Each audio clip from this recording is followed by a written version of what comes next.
with a lot more information about the oil and gas industry than I had when I arrived. And I think that's beneficial. I think that's what these events are all about. So thanks for all the organizers. Is this working? It's working, and you have a display right in front of you right there. Okay, very good. Okay.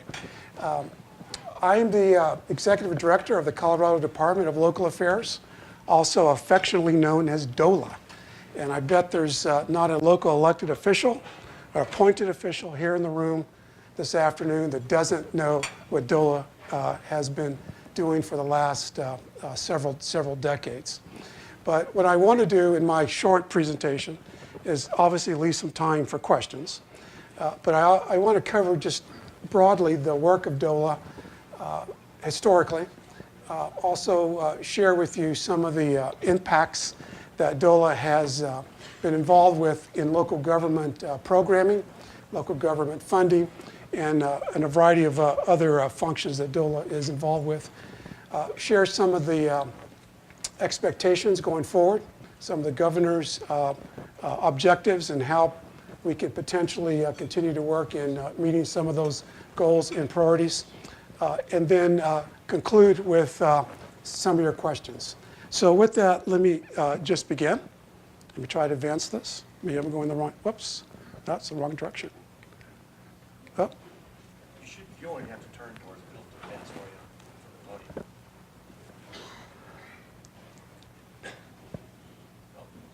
Oh, backwards.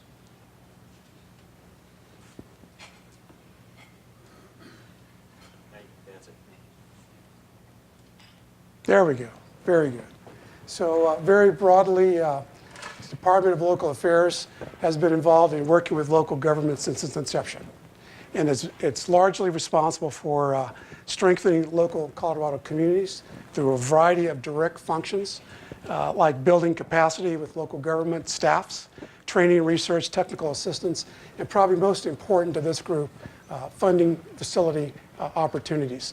And let me also mention, she's been also introduced earlier today, but one of our great superstars here on the Western Slope is Kimberly Bullen, who is the regional manager out here working in the Mesa County and other Western County areas. So everybody knows Kimberly, but Kimberly is someone I did want to acknowledge. She's been a great resource to me as well.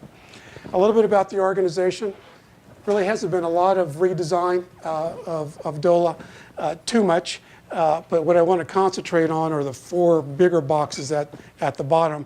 These are the other divisions within the Department of Local Affairs that, frankly, has a lot to do with local government activities. The Board of Assessment Appeals, Division of Property Taxation. I think I heard a county assessor earlier today ask a question, so I think we have at least one county assessor in the audience, and he or she would know about the work of the Division of Property Taxation. Of course, the Division of Housing. Sometimes that's overlooked. We have a big piece of commitment in the affordable housing space, new construction, rehab, working with those populations of 30% of the area median income or below, as well as the Division of Local Government, which is the division that most of you probably are aware of that really houses the grant program that we work with local governments known as the Energy Impact Assistance Fund. And then a relatively newer division, although it's temporary. You might remember the 2013 floods and wildfires. Well, as a result of those wildfires, there was a presidentially declared disaster among 19 counties. And those 19 counties have worked in the disaster recovery space in the arenas of recovery and infrastructure rebuilding, housing, and economic development. That division has been responsible for allocating and working with those local governments and administering $320 million of disaster recovery dollars that flow through the U.S. Department of Housing and Urban Development.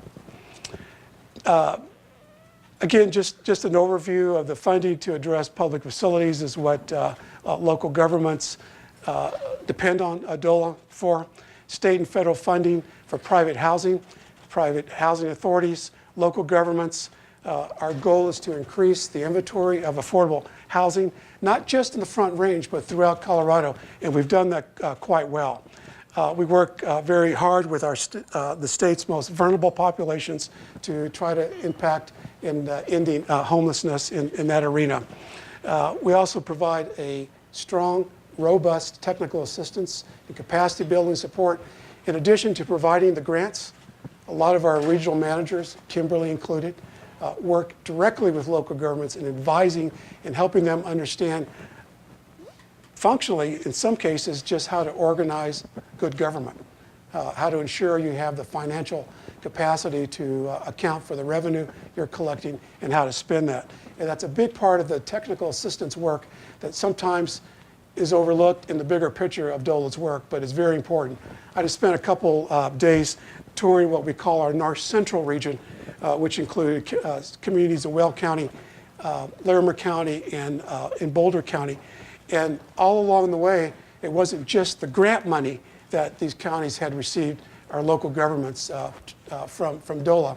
It was also the direct technical assistance and expertise that our regional managers provide to county managers, city managers, council members, and commissioners. They all were very appreciative of that. Just quickly, some of the highlights. The Board of Assessment Appeals, one of those divisions, between 2017 and 19, heard over 1,900 appeals for real estate and personal property tax cases. Maybe some of you in the room have been in front of the BAA saying that you didn't think you needed to be taxed this way, or maybe something that a local government felt needed to be taxed exempt. That's the role of the BAA. The Division of Property Taxation, most importantly, sets the residential assessment rate, which was just released last week or maybe the week before, which now for the previous or the current tax year is 7.15%. Chris this morning talked a little bit about the impact of that. Certainly has a direct impact on local government's ability to set their local mill levies and ensure that they're going to have enough revenue coming in from ad valorem taxes to ensure that they can meet the basic service needs of their residents. The Division of Housing, between that 2-year period, $14 million in gap financing. So we provide a layer of capital, what we typically call the capital stack of providing affordable housing for projects all over the state. I toured one recently in San Juan County, the city of Silverton. A great project, workforce housing. I think it was only like 10 to 12 units, but that county came together and really pulled an affordable housing project together to ensure that they have available housing for the workers that they need to maintain their basic economy in the town of Silverton. Overall, the Division of Housing actually manages about $100 million of affordable housing programs. About 35 of that is state allocated. The other 65 comes from the feds. And that's from low-income housing tax credits, as well as Section 8 housing choice vouchers, all the way up to layered financing to help affordable housing projects meet low income requirements. Then, of course, the Division of Local Government, which most of you are aware of, and I'll touch on that a little bit more later. And as I also mentioned, the disaster recovery program. So DOLA has a wide range of activities, but the common denominator is we work directly with local governments. And that's, as I understand it, a very rare opportunity for a state government to have a department that works directly with local governments. There really is not anything quite like this in any other state around the country. So let me leap now into the Energy Impact Assistance Fund. This is a quick paraphrase from the statutory requirements of how we're to use the severance tax funds that are distributed to political subdivisions that are socially and economically impacted by the development, processing, and energy conversion or mineral and fuel resources, used for planning, construction, maintenance of public facilities, and for the provision of public services. Kind of a broad opportunity. There's a lot more to the statute, a lot more pages than just this, but I think this is the part that really guides how we use our energy impact assistance funding. So just to give you a flavor, most of you in the room probably have had a grant or have a grant. are anticipating one. But you have a sense, we did in that 2-year period, 560 projects around the state, totaling $144 million awarded. And that's generally leveraged by another 50% match in the local community, so that could actually be doubled. Our priorities in the past and will continue to be put forth on ensuring that broadband internet access is available in all parts of rural Colorado primarily. There's been some great work done up to this point. There's still some gaps around the state. I remain committed, the current administration and the governor remains committed to ensure that we fulfill that, and we can continue to do that through our energy impact assistance programs.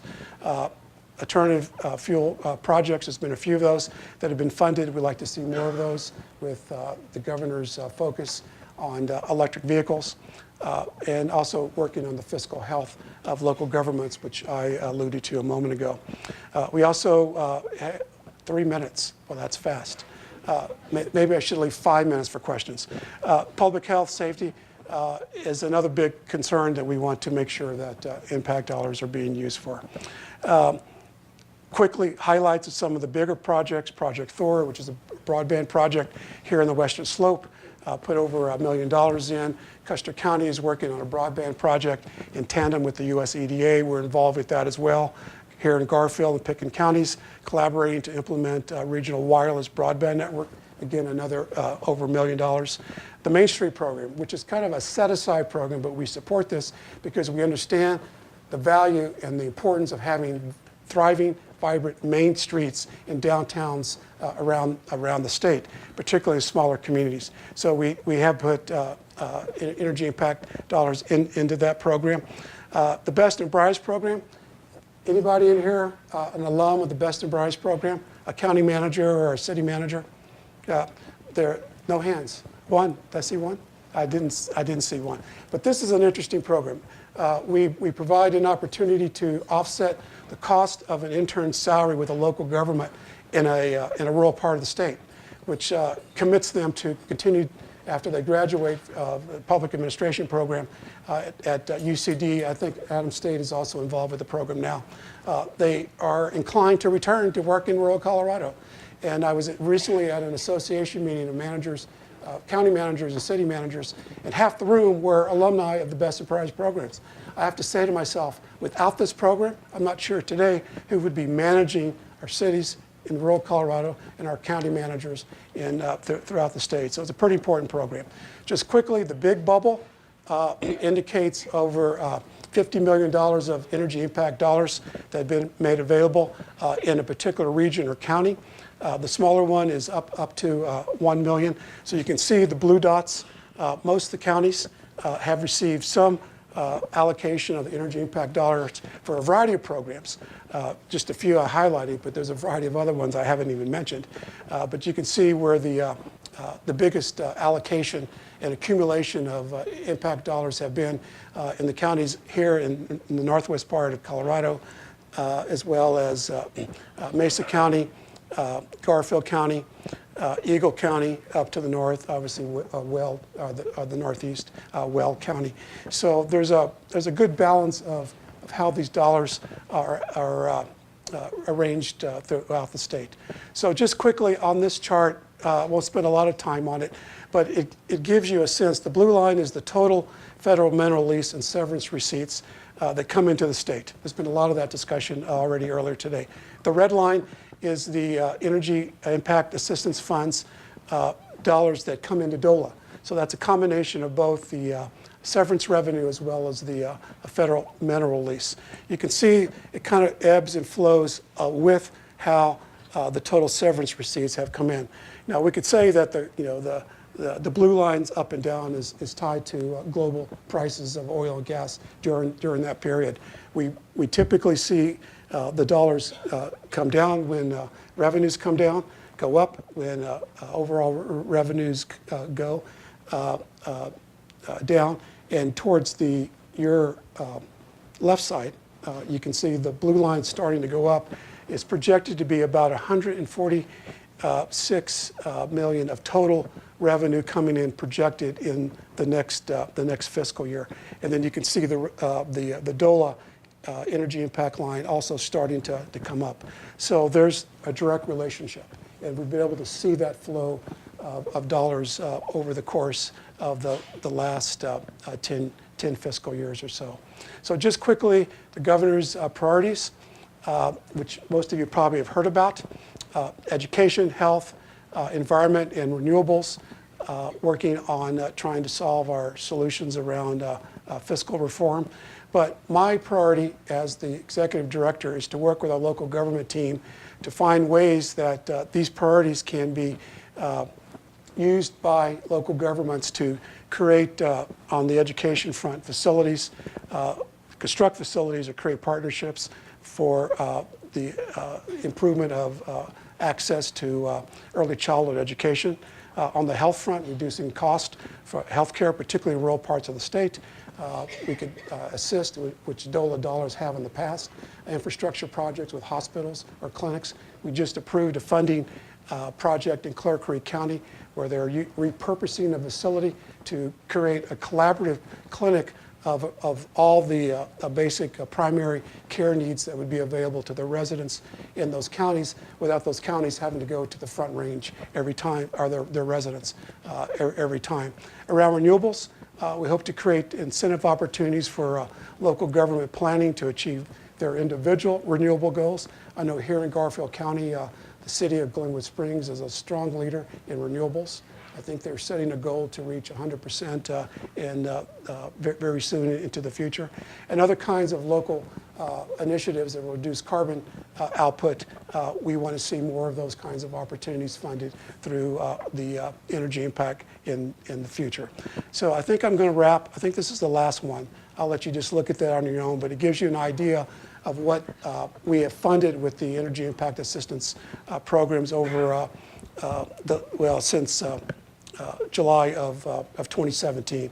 The biggest piece is public facilities, followed by public safety and roads, and the rest kind of sprinkle parks and rec, sewer, alternative fuels, and a variety of others. So that was very quick, but I'm happy to take 1 minute of questions.